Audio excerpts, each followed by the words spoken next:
Hi everyone, and welcome to our third EMEA Marketing Community Call. Thank you very much for joining.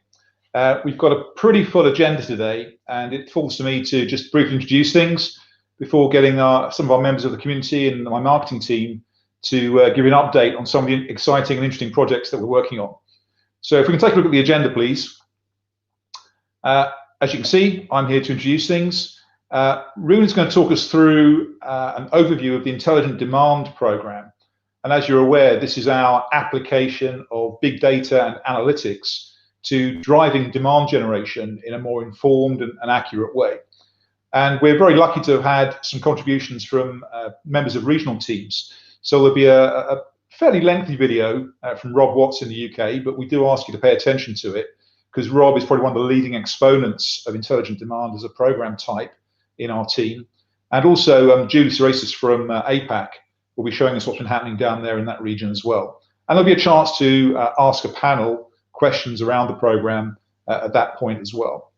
Then we'll get a brief update on Venue, hear from again some experiences in the regions from Tushar as to how Venue's been deployed so far in various virtual events and what we've learnt. And Runa will be spending time asking Tushar some questions around that. And as ever, we'll be recognising some of the achievements of the team with Market Star before concluding with a quick view on which topics we'd like to address in future calls. I'd like to begin by offering the reasons why we're focusing on intelligent demand in today's call. As you remember, we came to you as a community a few months ago and asked you to identify the topics that you thought were of most interest to you and of most importance in addressing your own particular roles and responsibilities. And it was unquestionably the top rated response in our survey was intelligent demand. As I said, the use of data and analytics to help us support more focused demand generation. So that's the absolute reason why we're focusing on that today. And I think since that time, we've done a great deal with the program. We've learned a great amount from it. And that's really the focus of today's call, is to share that with you. We do have some new starters. The team is expanding, I'm really glad to say. So I just want to say a quick word about our new starters. Starting from left to right, Bex Ellis, somebody I know well, was actually a member of a team in my previous role at Unify Atos. So when I heard that Bex was available to come and do what she's doing for us as Digital Marketing Program Manager, I jumped at the chance. I'm really pleased to welcome her back into my organization. In Asia Pacific, in Singapore, Claudia Tan has joined us as Senior Marketing Executive on the Comstore side. Claudia comes from a background in e-commerce logistics and has got great experience doing a whole range of branding and marketing initiatives. So welcome, Claudia. Lisa McGuire has joined Catherine Wignall's team in digital transformation as a process program manager. I know that's been a huge relief for Catherine as that program and that project has expanded and accelerated. There's a huge amount we need to do on the process side, both in terms of integrating our existing processes, what we have today in our cloud and subscription offers, but also looking to the future and the evolution of those customer platforms as we build them out.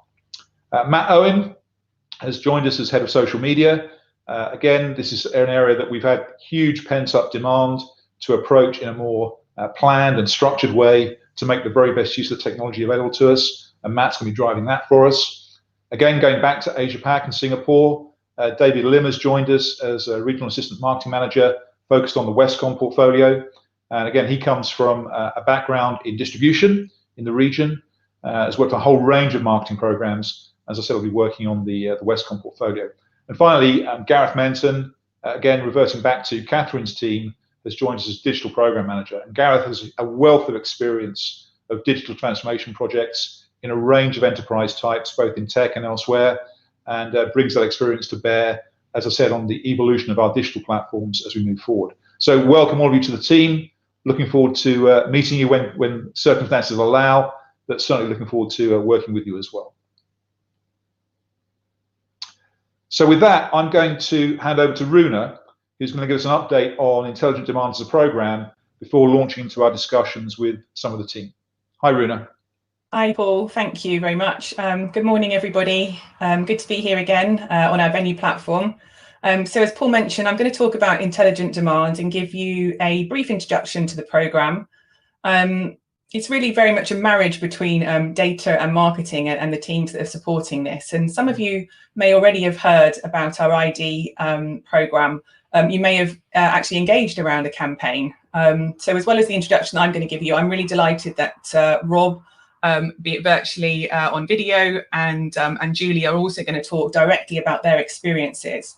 And hopefully across those presentations and through the panel Q&A, you'll get their learnings and their experiences, which will help inspire and give you some ideas around how you might incorporate ID into your vendor and reseller campaigns.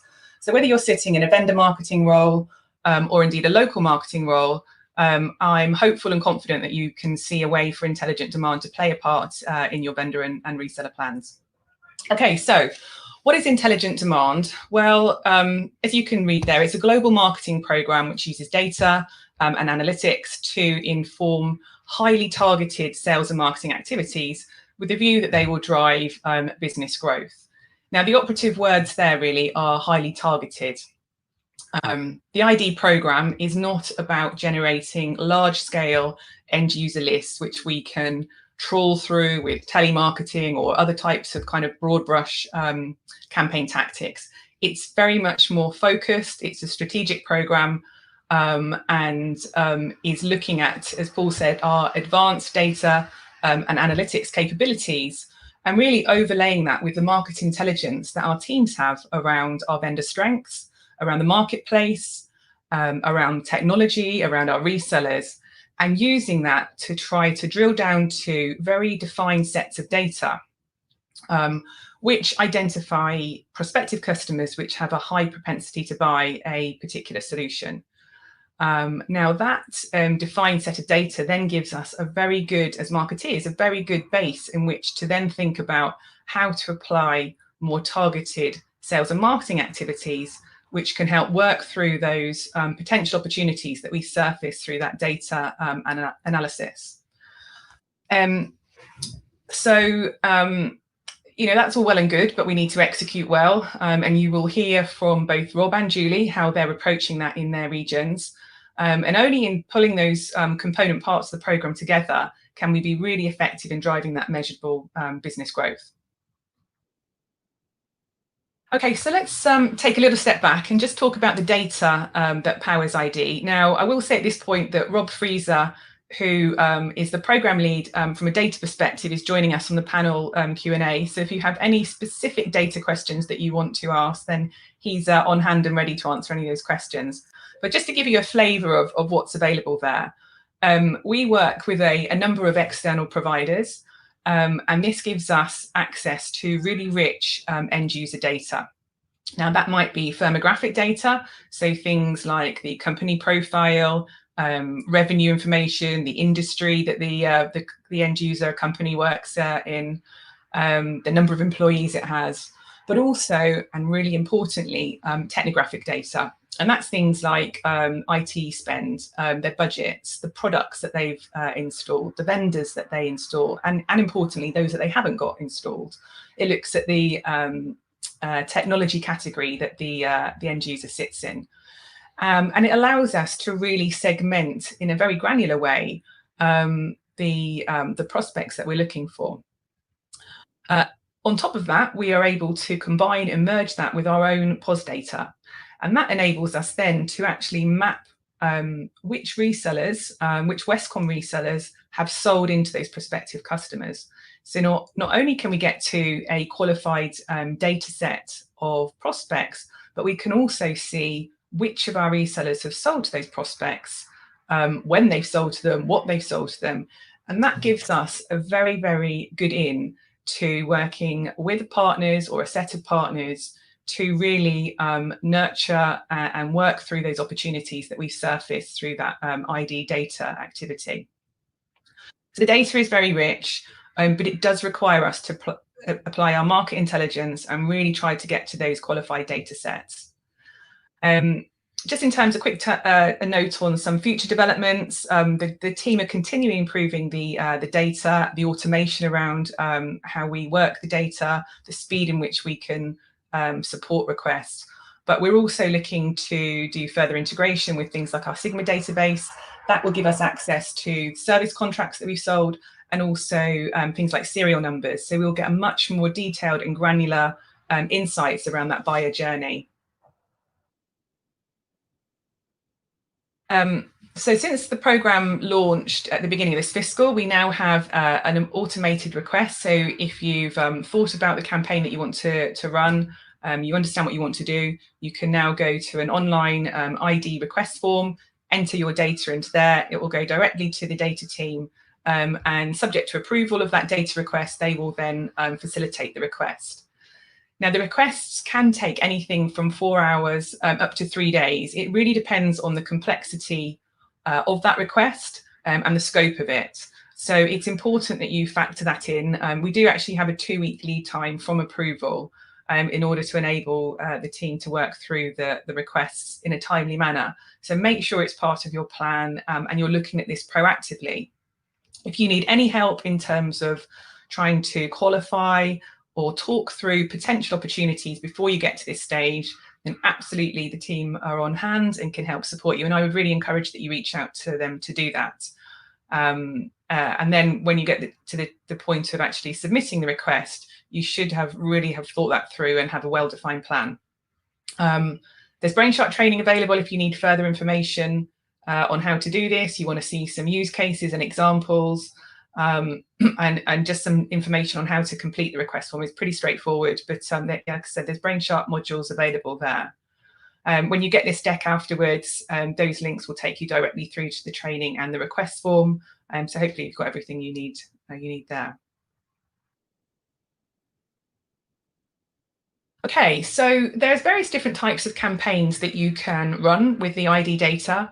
And depending if you're running a vendor campaign, which is typically targeting a larger number of prospects, you'll get a report that looks something like the report that you can see there on the left. You'll be able to search and slice and dice and dig into the data very easily, but that will come back with all of the available data subject to the criteria that you specified in your request. On the other hand, you might be looking at a specific end user. ID also enables us to drill down on named end users. So if you want to do a very, very targeted campaign to one or a few end user prospects, you'll get a report that looks something like the one on the right, where it looks at a deep dive into that end user, their company details, where they're headquartered, their IT spend predictions, the contracts they've got, insights around their products, and is a very rich source of data. Again, around that specific end user. Now, that obviously gives us great information to then be able to think about how can we work those opportunities with our vendors and with our partners. And it's really a good base for us then to think about the extra value support that we may apply to those opportunities, because having the data on its own is really not enough. Yeah, so as I said, ID is more than just data. Your requests really shouldn't start or finish with that ID data request. The campaign is much more than that. It needs to start at the planning phase. And I encourage you, when you're putting together your go-to-market plans, whether that's working with a specific vendor or their reseller strategies, think about how ID can fit into those and how you can build it into those plans up front. As I said before, if you need help or support, the team are on hand to get involved at that stage.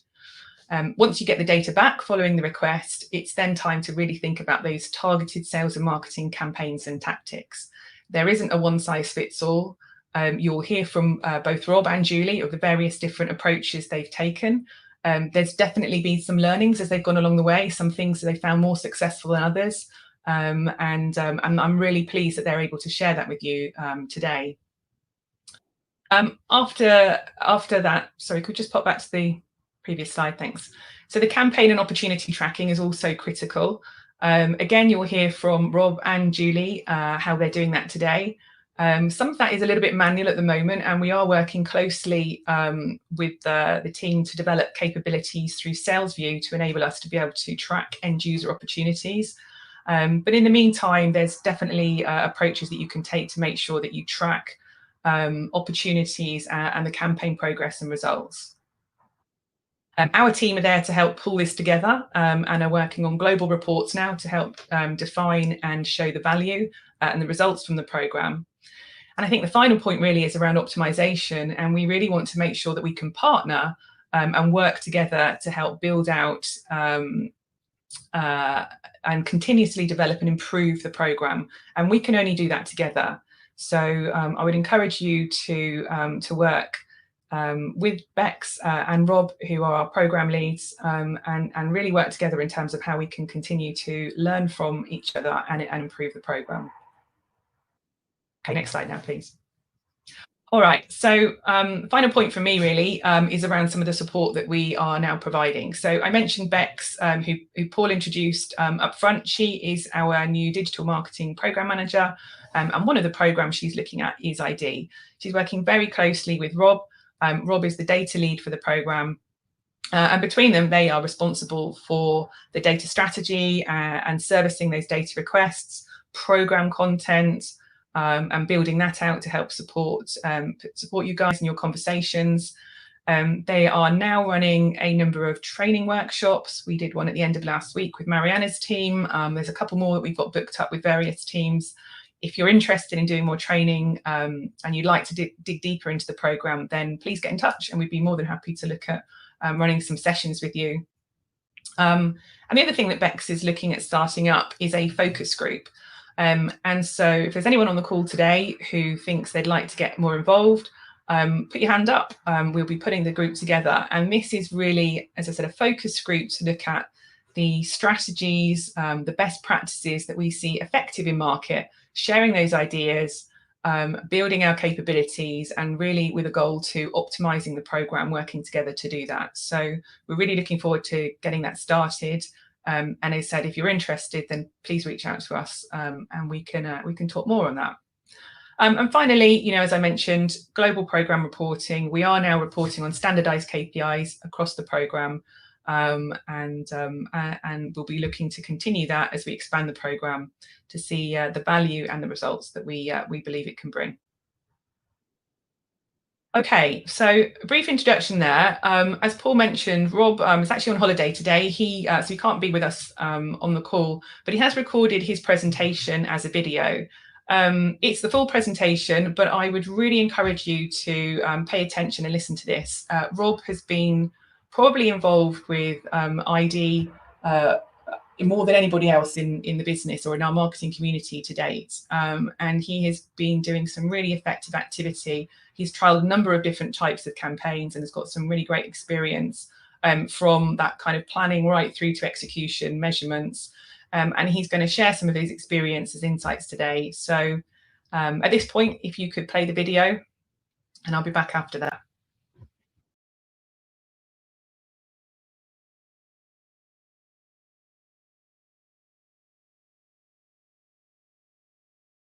Hi everyone, I'm Rob Watts, Westcon's UK and Ireland Marketing Director. I hope you're all keeping safe and well. I've been asked to share with you some of the insights and learnings from the UK around the Intelligent Demand Programme now that we've been using it for about 18 months. We've got some learnings from both as a campaign tool for marketing purposes, but also for partner recruitment and enablement under the banner of an ABM tool. And that's what I'm going to be talking about today. Intelligent demand has become important to us in the UK because it's fundamentally informed the strategy of the Westcon UK business, and it's made our marketing activity more effective and improved the performance. From a reseller perspective, it is a truly unique tool, we believe. It captures the interest of the most senior sales leads within our customers because it is strategic, and we're in a very highly competitive market where many of our other value adds have become commoditized. So this one has really stood out. Possibly most importantly, from a vendor perspective, ID has allowed us to lead the conversation with vendors more often than not, which is really great compared to being led by the vendor all the time. It puts us in a much more proactive viewpoint. Intelligent demand gives us a competitive advantage because our data is externally sourced We do hear that other distributors and vendors are using their own POS data for cross-selling activity. That's not great for maintaining a customer relationship, but we do know partners and vendors are subscribing to their own data services that offer contact data or intent or surge tracking, something that we know can give mixed results, or that we've seen. As far as we believe, ID is unique. It kind of sits in three buckets for us. We've packaged it as a one-to-one, one-to-few, and one-to-many marketing style. And one-to-many was the obvious route, and it won numerous awards for the approach of doing lead generation by using list building. But it was tough in the UK because we're looking at long sales cycles on the vendors we're working with, and resourcing the nurturing that needed to come with those leads was particularly challenging. But we still saw some good results. It just took a long time, and it was very difficult to track, very resource intensive. One-to-few has been more scalable because we help partners run their own activities. We make their marketing and business plans stronger with the data we can provide, and we can often help them make a better business case to get funding out of vendors to drive that. So it has more potential to scale. The one-to-one approach probably accounts for 80% of our data work now. We have built a scalable template that explains the accounts, but the end user accounts budgets broken down by tech category, what product and solutions they've been using, and what usage looks like, where it sits within the overall estate, what contextual information we can provide, so a SWOT analysis and lots of historic information that helps a partner really show that they understand the end user account from an initial get-go. And this is what gets sales directors really excited when they see this level of detail. Now, in terms of the process, we start by I understand what the end user, or so I start by understanding what the partner's situation is with Westcon. Are they new to us? Are they an existing account that needs to grow? Is it a win-back situation? Or are they just looking for funding towards something and looking for our help there?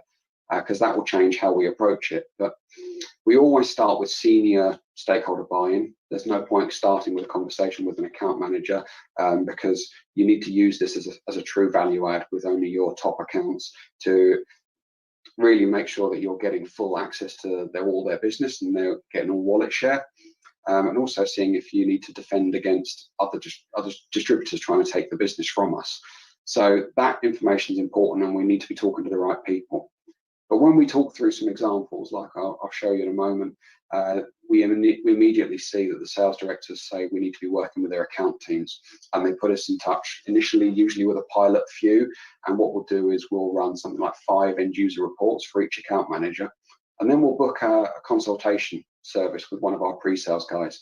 And a multi-vendor pre-sales person is really important, someone who gets lots of different technologies and can recognize other vendors, not just on our line card. So we will then go through each individual report with the account manager, and we get great access to sales teams when we do this, probably better than we'd ever do without this data, because they want to see what we've got.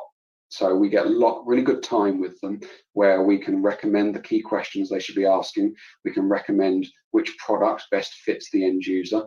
We can talk about the sales plays, whether it's things like a Palo Alto SLR or a Power Hour consultation or a demo license, whatever it may be, or any promotions that make sense to get in there and make their prospects start thinking about doing something sooner rather than later, just to speed things up.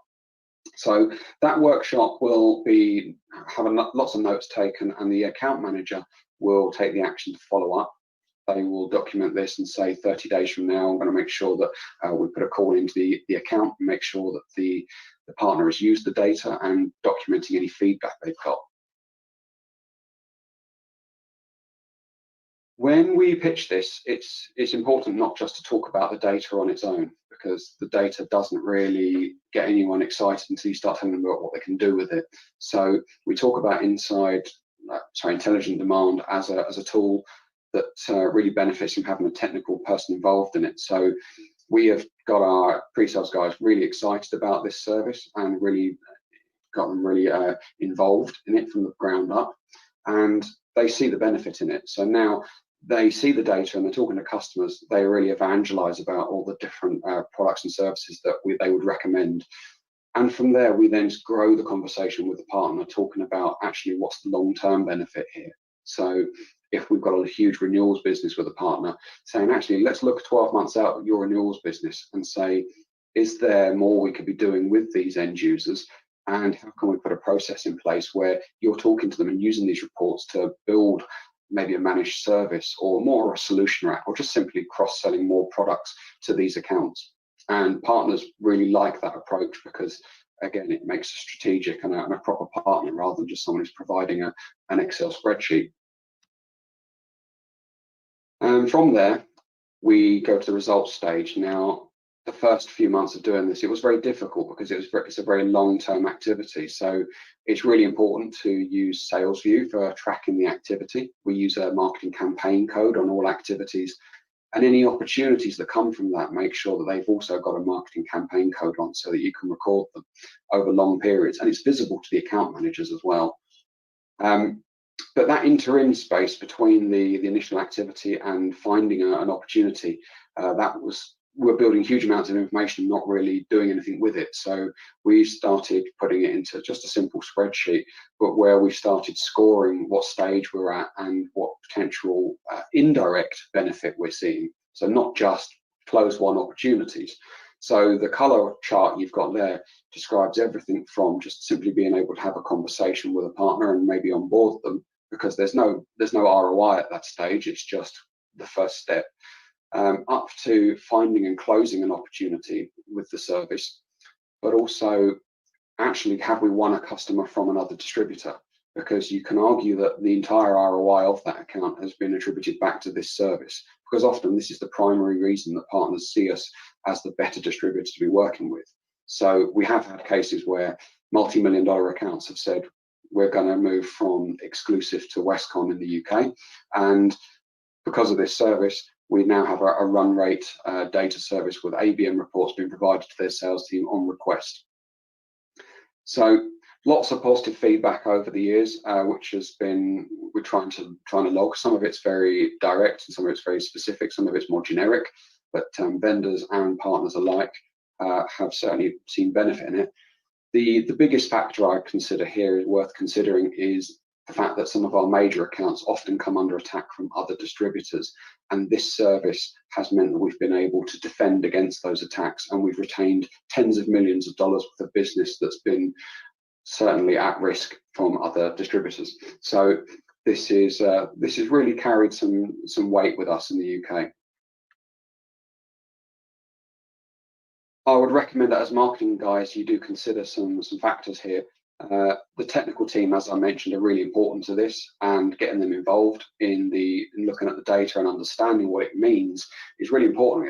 It makes us more informed about what we're doing, more realistic about what we're pitching, and you as marketers are going to need to have some good Excel skills. So you're going to be manipulating data with pivot tables and slicers and lookups.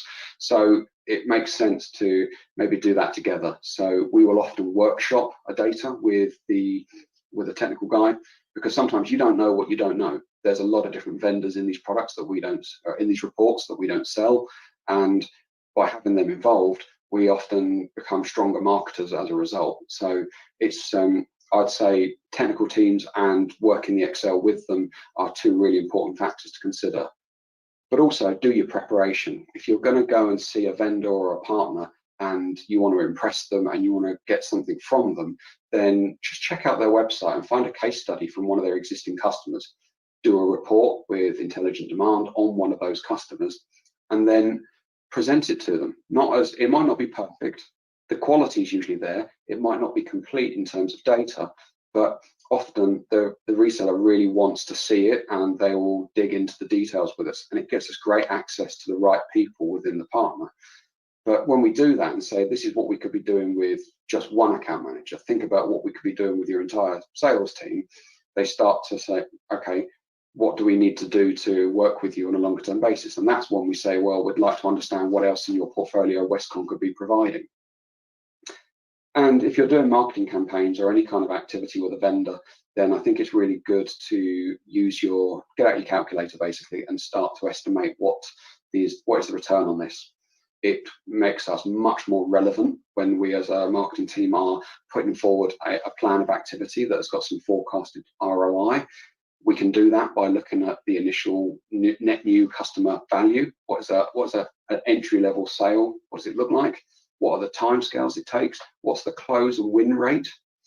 If it's 1 in 5 and it's a 30K opportunity usually, and maybe within the first 3 years you typically upsell a customer 2 or 3 times, then you can start to build a really strong long-term plan with a partner and with a vendor using this service. So don't be afraid to do that homework with writing up those numbers and share it with the sales team. Ask for their input on it, because often they will actually say, we think you're lowballing some of those numbers, and that can be really, really powerful in a meeting when they say, actually, we think this is very modest and we could see more ROI from this.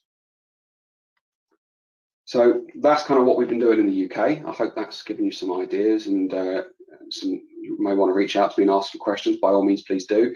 But I believe intelligent demand is an instrumental service for us. It keeps us relevant and innovative with our vendors, and it's a fast moving channel, which means that we're able to build on this over time. So the more people that get involved in it, the more we should see as a business from the service.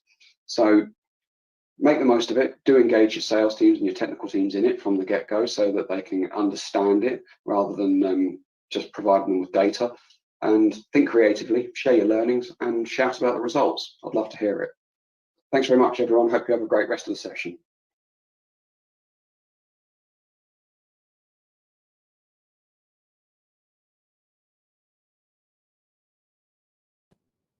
Fantastic. So some really, really great insights there, I think, from Rob. He talks about ID as a clear differentiator. I think particularly interesting how they focused on using ID with specific resellers and really as part of a reseller and ABM program. I think the way that the UK team have started to look at the technical sales consultation, looking at things like virtual events for power hours to help nurture those opportunities, gives us a great way to really add in extra Westcon value and get really close to those partners that we're working with. And I think it's particularly good to hear how well he and the marketing team in the UK are collaborating with their technical and sales teams. And it's really very much a joined up effort. So big thanks to Rob for taking the time to record that video. And as he said, if you have any questions, I know he's more than happy to help support and answer those. So we're now going to move on to APAC, and I'm really pleased to introduce Julie Cerosa, who is our program lead for the campaign activity that's taking place in APAC. Julie, again, has been a very, very keen proponent of the ID program since the beginning of this year, and again, has some fantastic experience and insights to share with you. So thanks very much, Julie. Hand over to you now. Thanks, Runa, and good morning, everyone. Thanks so much for having me at this session. I'm really pleased that you're interested in hearing more about intelligent demand. Runa and Rob have both provided a fantastic introduction for those who haven't participated in the program as yet. But today, let me tell you a little bit about what we're doing in the APAC region and some of the progress that we've made. So the first slide that you're seeing gives you a snapshot into our progress for the APAC Intelligent Demand Program. So far, since about April, we've had over 50 intelligent demand requests, and we've reviewed and actioned those. And we've found that both Australia and Singapore are leading the charge in terms of the number of requests that are coming through. It's important to note that not all requests do become formal campaigns, as some requests are further refined, and sometimes they're for information purposes. But ideally, we like to see as many formal campaigns come out of the requests as possible. At the moment, we're closely tracking around 28 campaigns that are progressing through the execution cycle.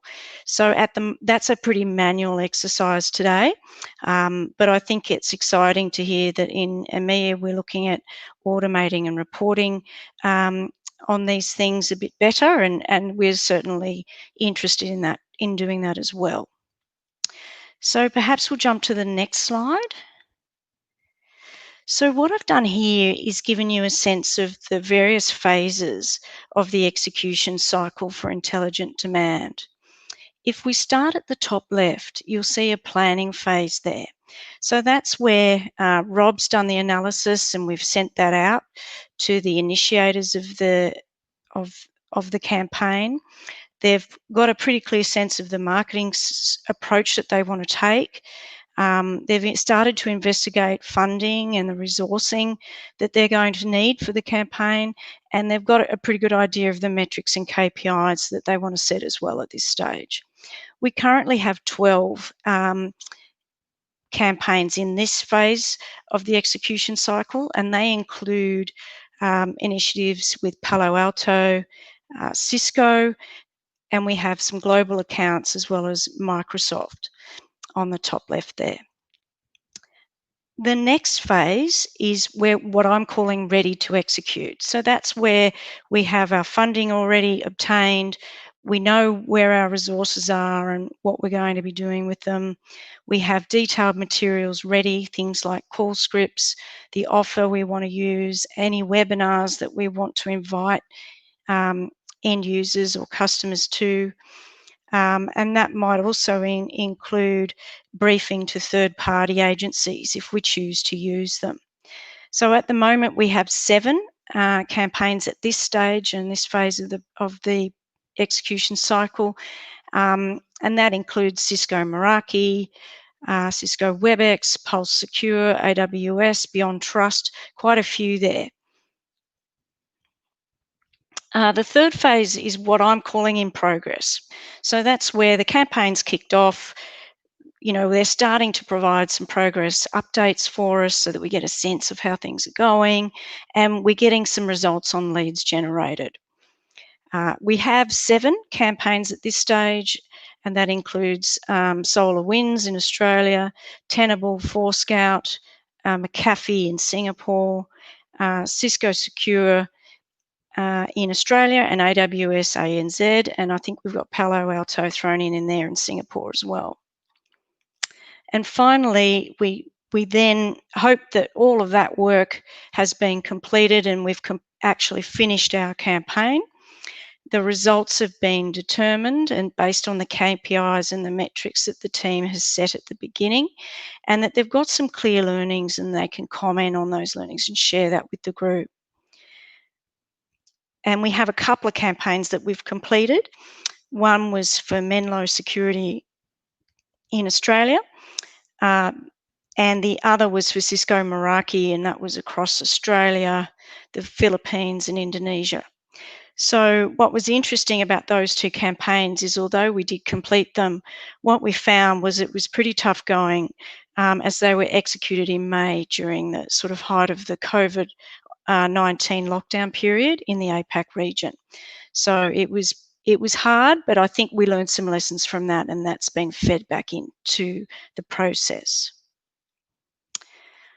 So if we go to the next slide, let's talk a little bit about what we've learned when running our intelligent demand campaigns in APAC. So I guess the obvious thing, which I probably should have popped on this slide, was that what we like to see is that Westcon Comstore is actually managing the campaign, and they're also managing the leads that come from it. And that's really important, linking back to what Rob Watts talked about in terms of the competitive advantage that intelligent demand gives us.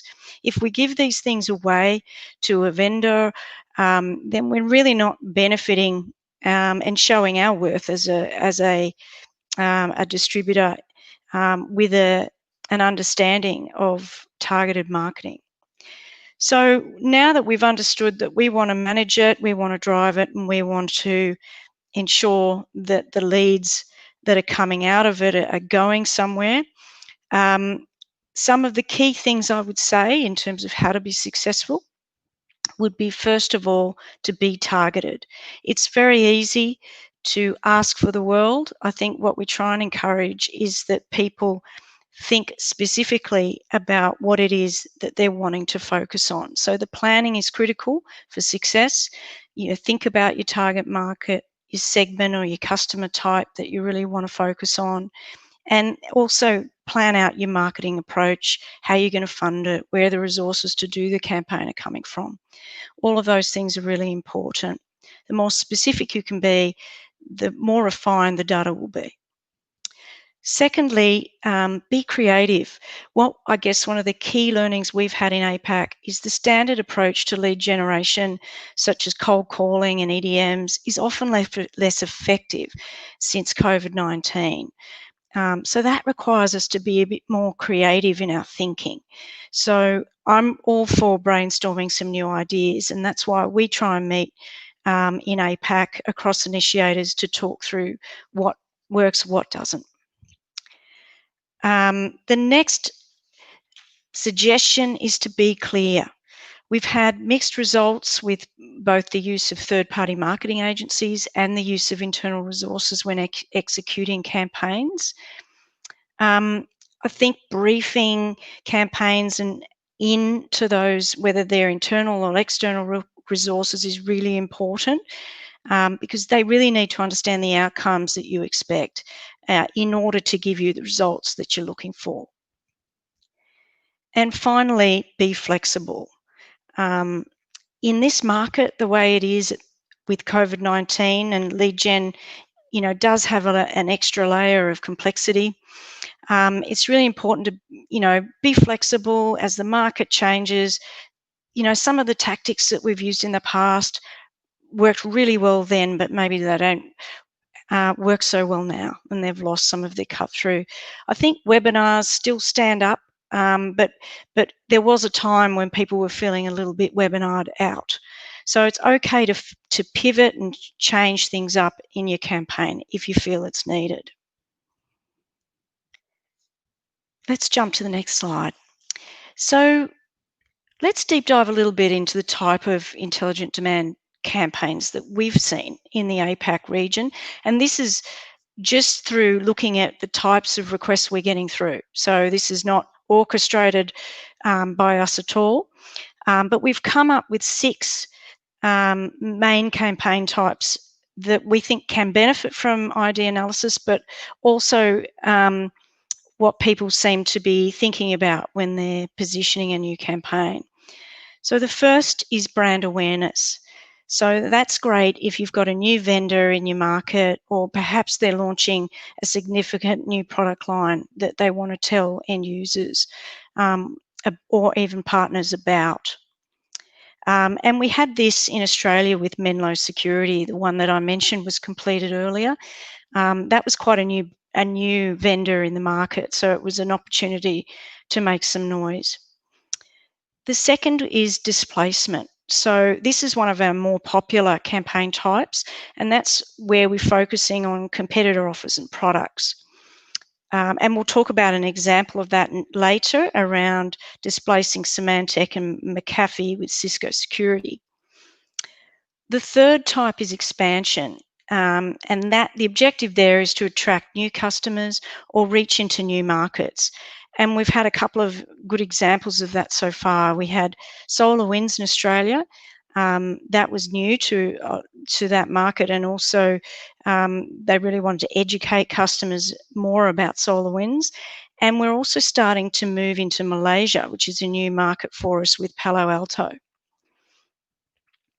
The next one is technology refresh, and this one is where we're focusing on replacing older products with newer solutions. And the obvious choice here is AWS Cloud. And in the ANZ region, we've been running a few of those campaigns to really drive that technology change in the market. The fifth option here is focusing on new verticals. And this is quite relevant to COVID-19 because what we've found is some of the usual verticals are saturated and some of those customers just aren't buying. So things like retail, hospitality are becoming more difficult. So people are looking at, okay, maybe I should be looking at some new verticals. So an example of that is going into public sector with AWS. And finally, at the account management approach, which I think is similar to what Rob was mentioning, where we're wanting to really dive into specific prospects, including end users or partners. And we've got a couple of great examples here with global sales led out of Singapore. Telstra has a couple of key customers that they'd like more information on, and we've also got some examples of large enterprise customers, for example, airports, which is an area we could dig into and find out a lot more about the technology they're using and what they might need going forward. It doesn't really matter what the type of campaign is, though. What we felt is that there are common tips for success.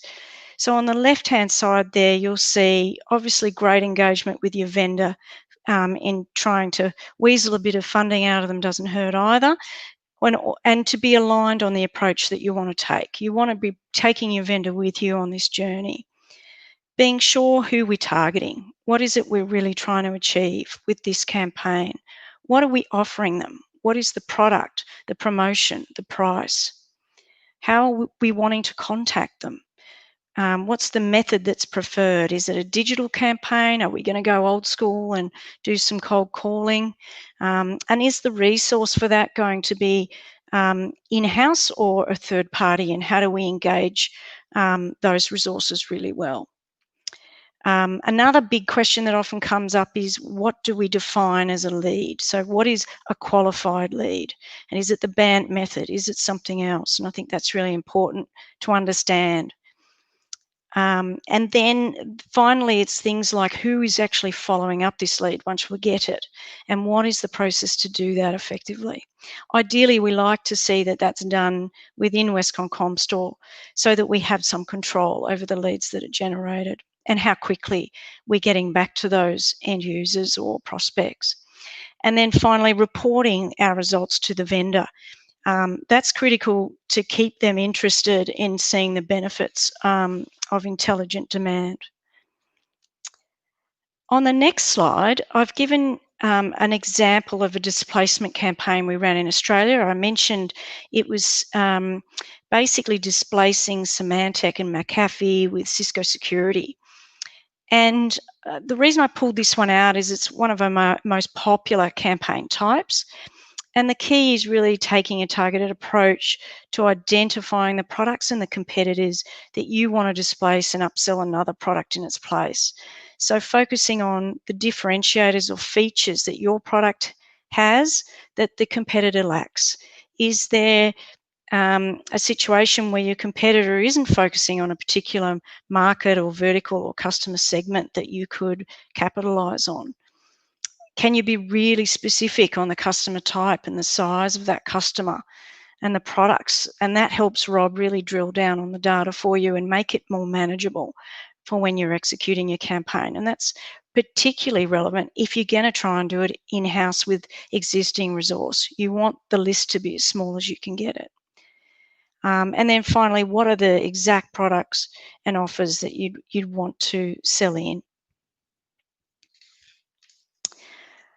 And I think my last slide is really about how are we currently tracking things in APAC. So from a campaign perspective, I'm running a meeting every couple of months to track campaigns in flight so that initiators and marketing leads can share their results, their learnings, and that way everyone can hear what's working, what's not working. Maybe we won't try that. Maybe some new ideas come out of those sessions as well. So for example, one initiator has used a LinkedIn campaign for advertising, but of course it's on the expensive side. So while that's an option, that mightn't fit everyone's budget. So I think we need to consider all of those elements, and that meeting, I think we get some great discussion so that everyone can learn from everyone else's experience.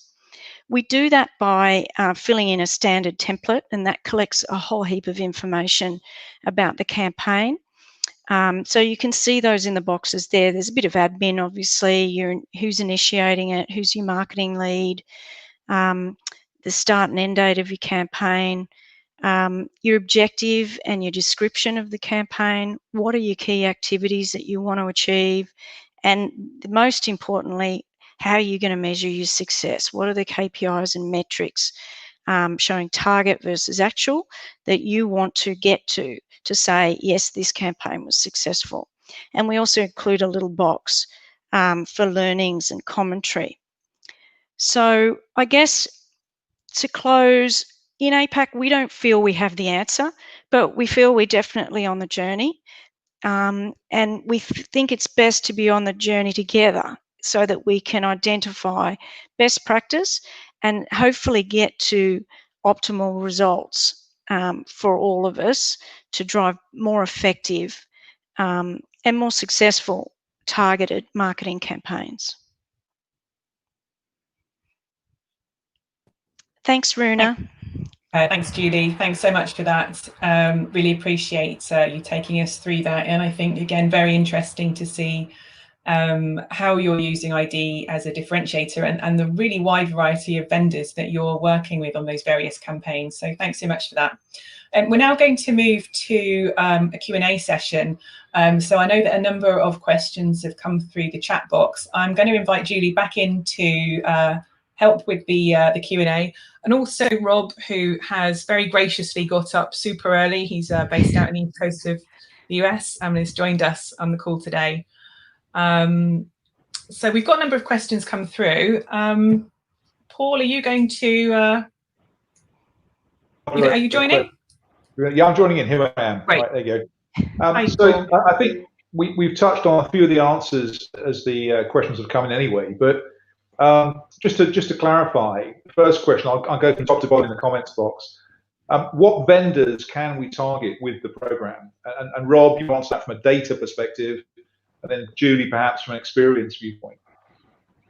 So our data provider gives us visibility into not only our vendors, but also any vendor of scale within the market, right? So any vendor that's hitting a Gartner report, hitting a Forrester report, it's going to show up with our data provider. And anything that's not showing necessarily in our data that we can pull on our own, we can also go back to them and they can do research. It takes them up to 5 weeks to come back with data on a new vendor. So, but the reality is any vendor in the market, we can get data on from them. Great, thank you. And Julie, have you found any limitations or blockers on the vendor data side? The thing we have noticed is smaller vendors still want great results, but often aren't able or prepared to find the funding for them. Right. So that can put a bit of pressure on internal resources within the team to try and deliver those campaigns. We've managed, on the flip side, we've managed to get quite a bit of funding from Cisco on the Comstore side of the business. So the challenge, I think, is how to run a really great campaign regardless of the funding model that you've got to work with. And although we're finding a lot of the vendors are open to it, I think they're also wanting to see results before they really commit to the program.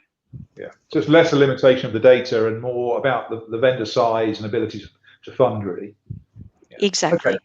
Great, thank you. I mean, this is a similar question, and again, we could split this in terms of what the data provides and what works in the field. The second question is, can we target verticals effectively through the ID program? So from a data perspective, we've actually enriched our POS or SAP data with NIACS industry classification codes. So that's North American Industry Classification System. So that gives us visibility into verticals across our customer spend with us. Our data provider also uses the same classification system for the third-party data that we're bringing in. So combining that across the board, we can definitely do vertical targeting. So what would that give us, Rob? Would that allow us to look at an installed base of a technology and a vendor in a particular customer or vertical type, and also the kind of projected spend and projected kind of contract renewal, that kind of thing? Yeah. So we can both filter in and filter out, right? So we could say, okay, I want to do a campaign that's targeting public sector, and see for XYZ vendor targeting customers we don't actually have contract dates, but we do have dates that they were last verified by our data provider and dates that they were first verified, right? So if we look at a 3-year typical renewal cycle, if something was first verified 3 years ago in the public sector space, for said vendor, then we could go and target them and have confidence that that was a renewal. Also, we can filter out, right? So we could say, okay, right now I don't want to target retail because there's not a whole lot of foot traffic in the retail space, and then bring that out of a campaign as well. Okay, thanks. And Julie, any specific experience with verticals? Yes, I guess given the global pandemic, we've tried to beef up our focus on healthcare, for example, education, and some are now looking at more manufacturing now that that's sort of starting to get back up and running. So steering away from some of the obvious ones we used to go to, like retail and hospitality, and trying to find some new ones. And public sector is a great example that Rob just used as well. So who has the capacities to spend right now? Governments, large enterprise, where is the money going? Hospitals, medical, schools. Okay, great, thank you. Okay, let's move on. Our next question, unsurprisingly, and I think that we're generating a lot of interest around the program. And Runa, perhaps you could take this one: is what training is available? I know Rob, you've got a view on this as well, but Runa, perhaps you could start on that one. Yeah, absolutely. So we've got a variety of training in place today. Whether that's the brain chart training that I mentioned, which is kind of more functional, how to engage with the program, how to put in those data requests. I think the more interesting piece that Rob and Bex are now starting to deliver are some training workshops, which really takes people through what's possible, but the art of the possible with the program. Can spend time talking through vendor opportunities, the rationale that they might apply to vendor campaigns, and then also looking at some of those best practices and marketing and sales and marketing tactics that Rob and Julie alluded to in their updates, and trying to work more collaboratively on how we can kind of come to some more successful activities. So Rob, I think you did, well, I know you did the session with Mariana. That's starting point. I think you've got something lined up with Daniel Harrell's team and with the team in South Africa. So I think that's a really great first step. And after that, we're finding off the back of that, there's opportunity to do more kind of consultative sessions around the kind of the planning phase. We're looking at specific vendors and how the team can help identify those opportunities and build that ID campaign into the plan up front. The other area that we are looking at is specific to the marketing community and building an ID module into the Empower program. So then that's something that Bex is looking at, and we're probably looking, I guess, about the December timeframe for that. And that would really focus more around some of the kind of the marketing strategies and the approach to actually kind of executing on those campaigns. Great, thanks, Runa. The next question, I think, is a very simple one, and Julie, you really answered it in your presentation anyway, so I'll just comment on this. Is it also being used for Comstore or only Westcon? And the answer clearly is that it's applicable across both go-to-market brands. Westcon, we're probably first through the gate in terms of really getting to grips with the program in Europe, in the UK particularly, as Rob's video explained. But since then, across the piece, we've had pretty good uptake from both sides of the business. I'd say Comstore is perhaps playing catch up a little bit, but it's equally applicable in terms of the Cisco coverage as well as the other vendors. So there's absolutely no reason why you shouldn't be taking this and applying it, in fact, to some of the programs that the Comstore Europe All Hands Call addressed earlier, whether that's MSPs, small business, or the other activities that Russell and the team are running there. It's absolutely applicable to those activities. So let's take that as read. The next question, and again, we want to think about this across the whole panel here. Someone's asked, I'm running 2 campaigns. How do you enrich the output data from ID with the details that allow an engagement effectively, very directly? And there's a supplementary question here, who's doing the call-outs? Well, I know in the UK, for example, that Rob's using a well-established external agency to run his telemarketing activity, but of course that may vary in other parts of the world. But let's think about how we can enrich this to allow that engagement and direct contact activity. And Julie, perhaps you've got the most practical experience, so could I start with you? Sure. I guess if we're really wanting to get the contact information right, what we've done a little bit in APAC is look at LinkedIn Sales Navigator as a tool. Is that contact still at the company you think they're with? Do they still hold the same role? And sometimes if their contact information is visible, you can also confirm that.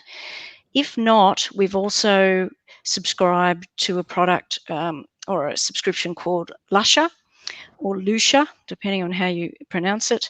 And what we found with that is you can basically pay both of these subscription services you pay for annually, and Lusha will actually reveal contact information that LinkedIn is not currently exposing. So things like mobile numbers, which are really important when people are working from home, business email addresses. So we are conscious of privacy, obviously, and different markets have a different sensitivity to that. So you just need to be aware of it in your market. For example, in Australia and New Zealand, they're very sensitive. How did you get this number, right? Whereas in Asia, it's kind of, yep, it's out there, right? So it's sort of very different depending on the market you're in and how sensitive they might be. But we found that to be quite an effective tool. And I guess what you need to, that's sort of more relevant if you're completing the work internally in terms of call outs. And if you need those email addresses for EDMs or other sort of direct marketing type campaigns. Great, thanks, Julie. I mean, one of my ways that I kind of characterize this work is that, have the conversation with your sales guy. Would you rather I gave you a copy of the Yellow Pages and all you have to do is phone the 50,000 numbers in it until you find someone who's interested? Or would you prefer to have a treasure map with 50 customer names on it, but you do have to do some groundwork and some digging in order to get to the treasure, right? And most salespeople I know would rather do the latter, yeah? Because phoning 50,000 people is not the way we do things anymore. Yeah, we've got to be more intelligent and more informed about the way we do run these campaigns. And it does require us to do some groundwork and some desk-based research in order to make these effective. So it's a different way of selling. In fact, I'd say it's proper selling. Okay, so that's the way to think about it. Just contrast those two models. Paul, I think in Europe, we've got to be very mindful of GDPR. And so, the approach we've taken in terms of running vendor campaigns has been to source any end user data through third parties. So the ID request function doesn't provide that kind of rich layer of personal details for those prospects that I think the person answering this question is after. And you would need to work with a third party to do that. Good news is there's lots of third parties who do have GDPR compliant data, which you can append to the data that you get from the ID program. And certainly if you're working with a reputable telemarketing agency, they would be able to do that as part of their service. Yeah, that's a great point, Runa. Thank you. We've got one final question in the comments here, which is an interesting one, actually. Do we have a rate card for the costs? And the short answer is no. And I'll have Runa explain why. But the point is that really, you can monetize this in the ways that you think are appropriate. As Julie said, talk to your vendors. Get intelligent and informed about how you design and plan campaigns. And we're seeing that there's a great interest on the part of the vendor to get involved and provide funding for this. So that the service is effectively free internally, although of course there's a cost for us to cover. But the way in which you choose to monetize that and create value around it is really up to you. I mean, Runa, do you want to comment on that? Yeah, no, absolutely. And it's actually a good point. It's something we talk about in the training workshops. And it's exactly as you described, Paul. At the moment, at least, the service around this data is provided free, with the expectation that you build that into a strategic investment discussion with the vendor that's not just looking at third-party costs, but really builds in the overall value that we're driving through the program. And we know that different vendors work in different ways, and we want to make sure that we've got the flexibility to work with a vendor in the way that makes sense. So my sort of encouragement would be to try to think about how you can build maximum value into that discussion with the vendor. And I think Rob alluded to some ways that he does that. But I know that even with the specific reseller activity and the ABM program he's running, he's still able to get vendor funding and contribution to that, but it's a different type of discussion with the vendor. So I think it's not about having a standardized rate card. It's about having a more flexible approach and taking a more consultative approach to talking about ID and the various different opportunities that it can support. Yeah.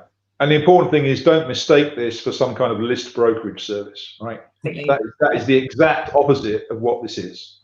So please think about that when you consider how to build this into your programs. Yeah, yeah, okay. And there are plenty of places that can provide that service. Yeah, of course. If that's what you're after. Okay, so we've exhausted our list of incoming questions there. So I think it's probably time to close the panel down. Julie, thank you so much for joining us. We really appreciate the insights. We'll see you again tomorrow on the APAC, or the more reasonable hour for you, hopefully. Rob, thanks for joining at the beginning of your day, very much at the beginning of your day, so really appreciate that. And we look forward to seeing you again. So with that, we'll close down the panel Q&A. And Runa, I think it's back to you for a brief update on Venue. Yeah. Thank you. Absolutely. Great. Thanks. Thanks, everybody. Thanks, all. Okay, so I think last time we were together, we were just in the process of getting Venue together. It was the first event that we'd run internally with this community on the platform. And so I just wanted to spend a very short time giving you a bit of an update of the progress since that time. So since we last met, which I think is 3 months ago now, we have delivered 12 events on the Venue platform. So half of those have been run internally, but half of them, which I'm really pleased to say, have now been run externally with our vendors and with partners. And through those events, we've actually seen over 6,000 attendees join Venue events, which I think is a fantastic number. And even better news is that the feedback that we're getting and the levels of satisfaction across those events has been pretty consistent and consistently high. So we're averaging 4.7 out of 5. We'd love to beat that, but I think that's a really good result, given that we've really just sort of started with Venue in our virtual events program. We also talked last time about some of the training plans. We now have the first 3 Venue training modules available via the Empower program. I think it's slightly more than 17 now, but a number of you have taken those training modules.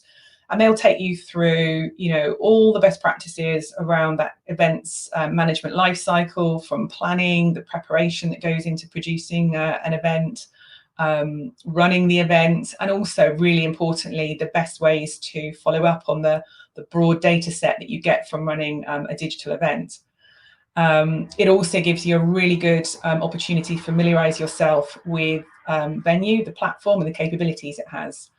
So if you haven't taken those modules already, I would really encourage you to do so. And certainly, if you're planning a Venue event, then I would say it's mandatory that you need to do those modules. It will really help you with the event. Outside of that, we do have a rate card now available for Venue. We've got 3 categories of events, from sort of basic, I think premium, pro and premium. So 3 different types of event categories.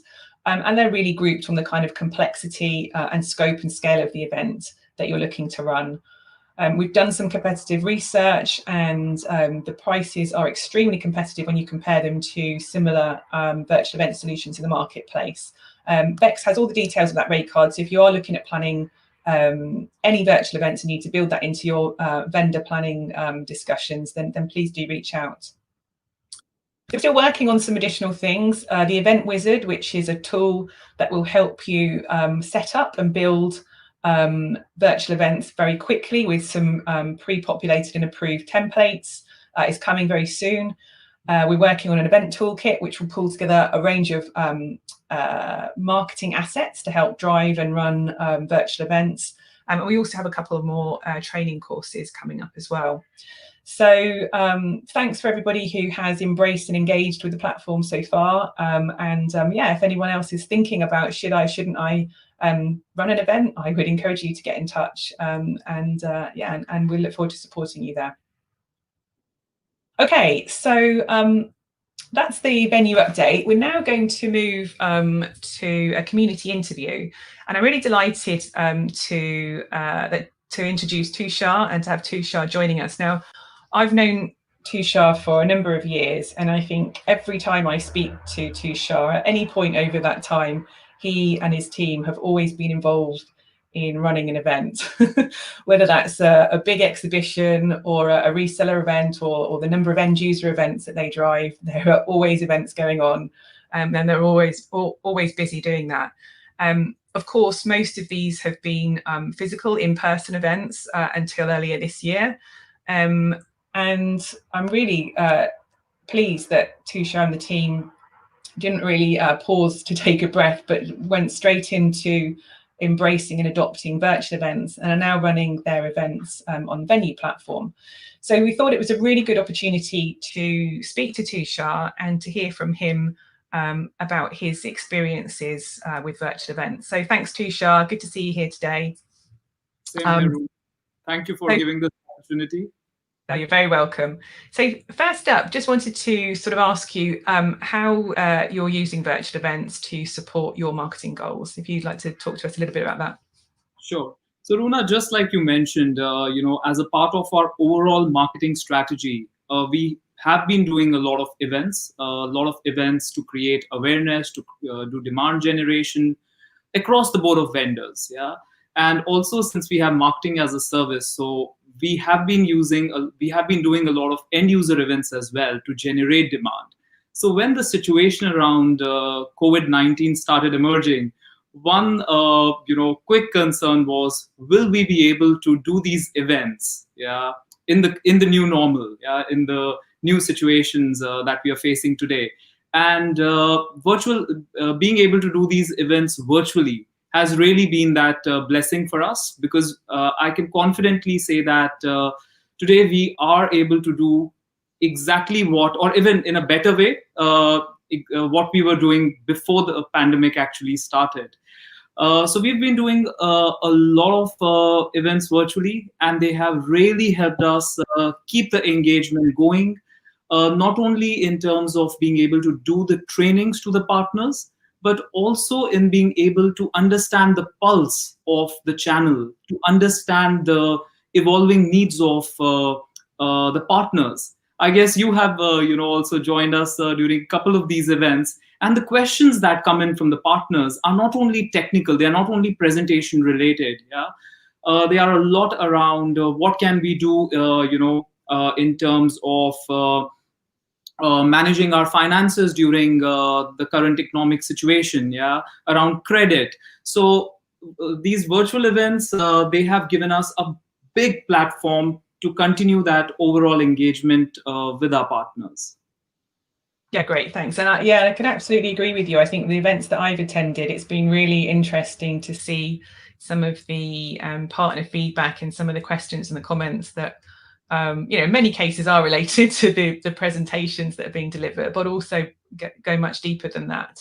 And there's been some really good feedback around the support that you and the team have been giving them through the pandemic. So that was really good to see.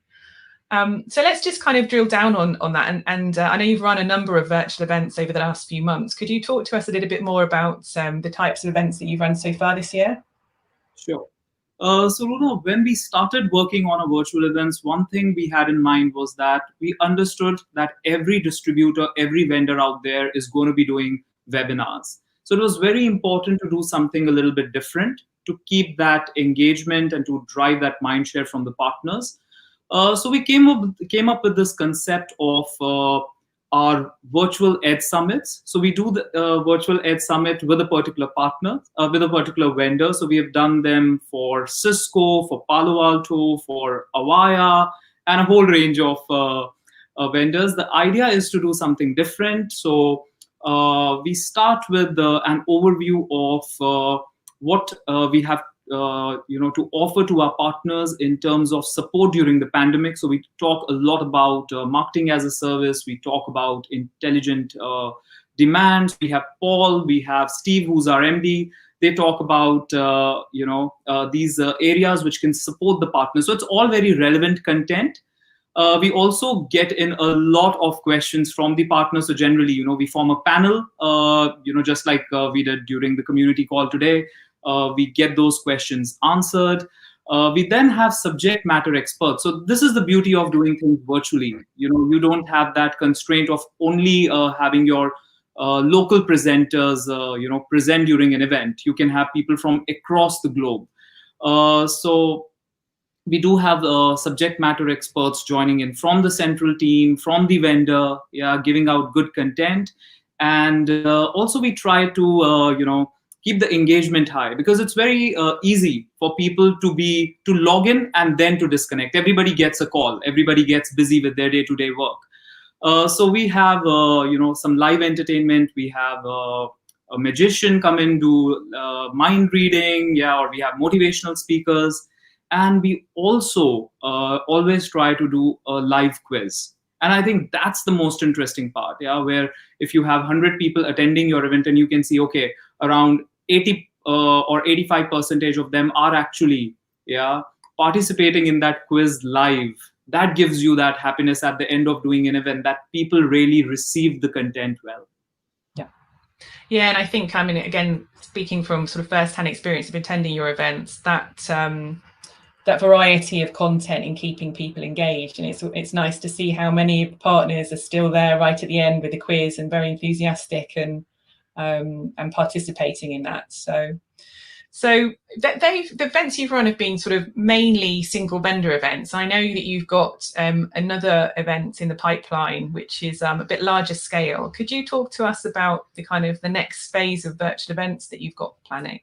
Sure. So Runa, at the moment I spoke about the virtual Edge summits.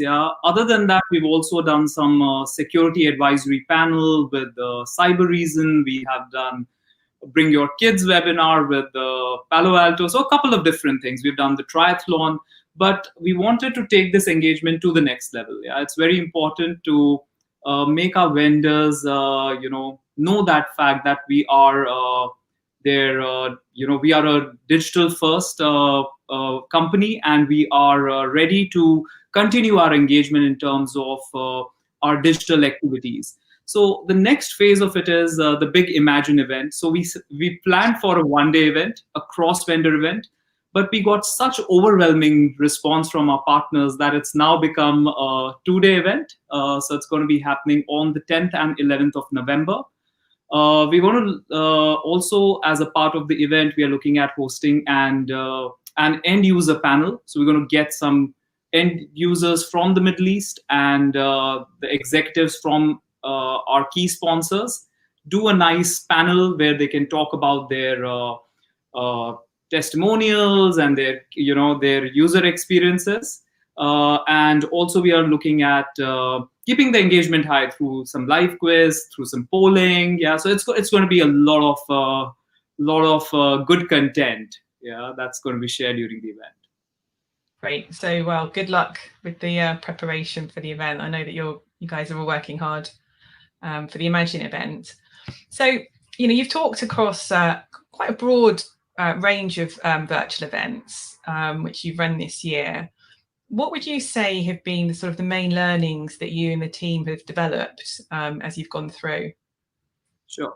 So Runa, as I mentioned, I think we need to understand that every company out there is doing a webinar. So the biggest thing to keep in mind is to do something that's different. As you mentioned, it's all about the richness of the content that's shared. Ultimately, that's going to keep people engaged. So we tell the presenters also, we give them some guidelines, to keep the content engaging, to include some videos, to share some end customer testimonials. It shouldn't be just going through the slides. And another key learning for us has been to start the preparation well in advance. So, and I think I've said this earlier as well. When we started doing our first event, I remember you telling me that Tushar, start real early. And I knew that, but I really didn't realize the depth of it.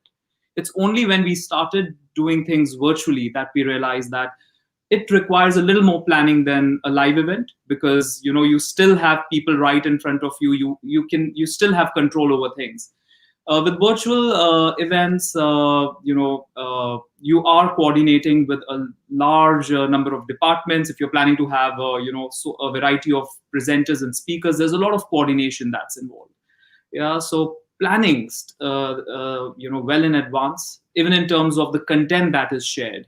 That's really important. And another key learning has been to keep improvising on the format. Yeah, it's it gets very monotonous after a while to do similar events, yeah, again and again. So keep doing things differently, and even simple things like a Q&A in a panel, they make a lot of difference. Yeah, great. Okay, thank you. Thanks for that. So final question, really, and thinking about the people who are on the call today in the marketing community, maybe many people there are thinking about running their own virtual event. Maybe it's the first time. What kind of advice would you have? Would you share with your colleagues? So my advice is, the first advice comes from my previous answer, that is start planning early. And as a part of planning, take leverage of the trainings that our central team has developed. Yeah, there are modules you can go through. The content is all there. So please go through these trainings. Also, we have a fantastic team. Yeah, so the central team is always there to support. Yeah, as I mentioned, we are working on Imagine. So it's such a big event, but I'm not that worried. Why? Because there's a team. There's Bex, there's the venue team, yeah, or Runa is there. So everybody is there to support, to handhold, to guide you. So don't be shy. Reach out to them. Yeah, and there are, I know, we've done some events in the Middle East. There are other countries, so you can always refer to our recordings. You can see that content. Yeah, to take some ideas. And my biggest advice is get over that fear. Yeah, it's the first event. It's generally the person who's hosting or the person who's organizing has that fear. What if things go wrong? There will always be. I always say that there'll always be things that can go wrong or will go wrong. Yeah, it's about doing your best and being prepared as much as possible. Yeah, and then it's about enjoying the journey. Yeah. And I think once you get into it, it's actually quite an enjoyable experience. It's something different. Most of us are used to running physical events, and it's a different approach. But there's a lot of learnings to be had, and I think it's once you get into it, it's an enjoyable experience. So, thanks for those comments and insights, Tushar. I really appreciate that. Good luck with the Imagine event, and I'm sure that if anybody on the call wants to reach out to you directly, I know you'd be happy to take any questions and give any advice one-to-one. Sure, Runa. And, I would like to extend that invite for the Imagine event to the bigger community. So if you guys are, Fantastic.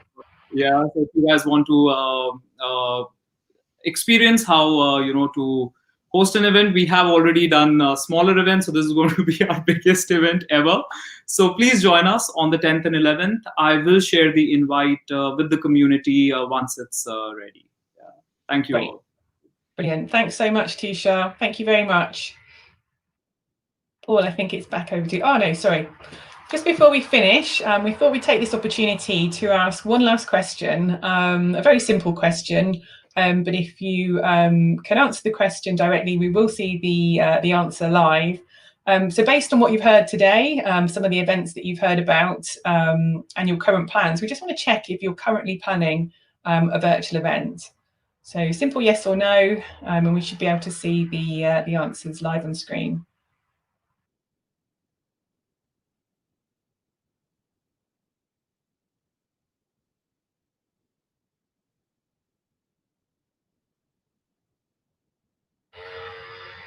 Okay.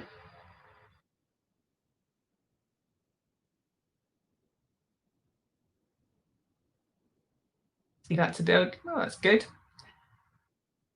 Lots of things for you to follow up on, Bex. See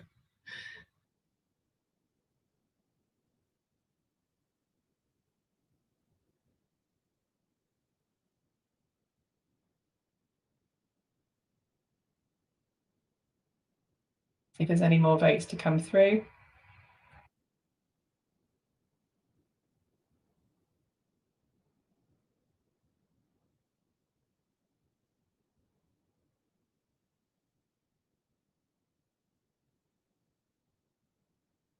Let me stabilize. Okay, great.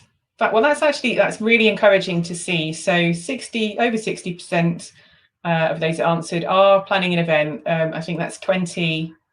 Some last minute 21 votes that are. So thank you for that feedback. That gives us a good insight in terms of where those plans are taking place as well. And we look forward to working with anybody who wants to run a virtual event.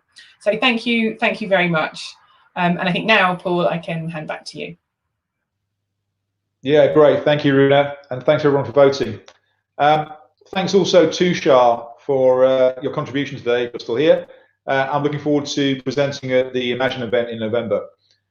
You probably noticed one of the features of Venue on the way into today's event is a little game you can play just to occupy the time while you're waiting for us to get the thing underway. And we have a winner. There's no prize, I'm afraid. It's just bragging rights in the marketing community.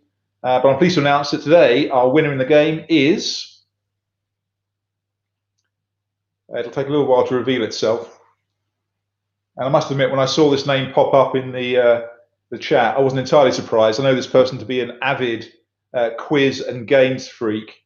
So congratulations, Bex. You were today's winner of the Venue game.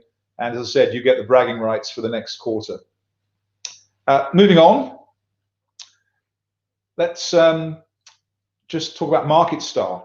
So as you know, every quarter we just pause to recognize a member of the marketing community who's been nominated by the community. It's not something that we choose or I choose personally. We do ask for input from the wider community to make this Market Star award. And I'm very pleased to say that this quarter's award goes to somebody who just works consistently at a really high standard and a phenomenal work rate, engaging with the business units around your campaigns, and more importantly, how we integrate the information that we glean from those campaigns and turn them into, effectively turn them into gold, right, in terms of opportunity and their conversion into active leads that we can close. So I'm really pleased to announce that the Market Star Award for this quarter goes to the name that's going to appear as soon as we move to the next slide. As I said, this person has worked avidly behind the scenes, and also, as I will attest from bitter experience, they blow a mean saxophone as well. So Herbie, congratulations. You are this quarter's Market Star in EMEA, and there'll be a small award winging its way to you in the email. Hope you enjoy it, and thanks for all of your efforts. It's really, really greatly appreciated. So just to conclude, let's move on to the summary and close. There are some topics that we do want to address with you in the next call. Two things which we think are really topical right now. You'll no doubt be aware, if you've listened to our recordings and broadcasts and business updates around the company strategy, that one of the key strategic planks and measures for us over the next couple of years is going back and assessing what we're calling voice of the partner, voice of the customer. And by this I mean obtaining structured, insightful and usable feedback around customer sentiment, customer behavior, customer intent. And we're in the process of starting a pilot in Europe to begin with, using some new software that will help us do this in a more structured and a more consistent way to help us to analyze what customers are telling us and hopefully to act on it more effectively. So we'll drill down on that a little bit more in a future call. And the other area is what I refer to rather grandly as digital transformation of customer experience. And this is the work that Catherine Wignall in my team is leading. We've achieved a great deal in the last few months. We've reached quite a critical stage in terms of our discovery of what that means for us and our customers in the next year to 2 years. And I'll be asking Catherine to return and give us some insight into what we've learned during that process and some milestones and signposts on the way forward as we evolve our customer-facing technology platforms for the future. So those will be our hot topics for future calls. Just one final request. We thrive on feedback. We really want to understand how to make these calls more relevant and more effective for you. So please, before you leave, remember to fill out the survey, and that will help us to shape these calls for the future as well. With that, it just remains for me to say thank you for attending. We really appreciate your time. We're hoping that you find these calls valuable as we share our insights and ideas and best practices, which was the original intent of these calls. And we look forward to seeing you next time. Many, many thanks.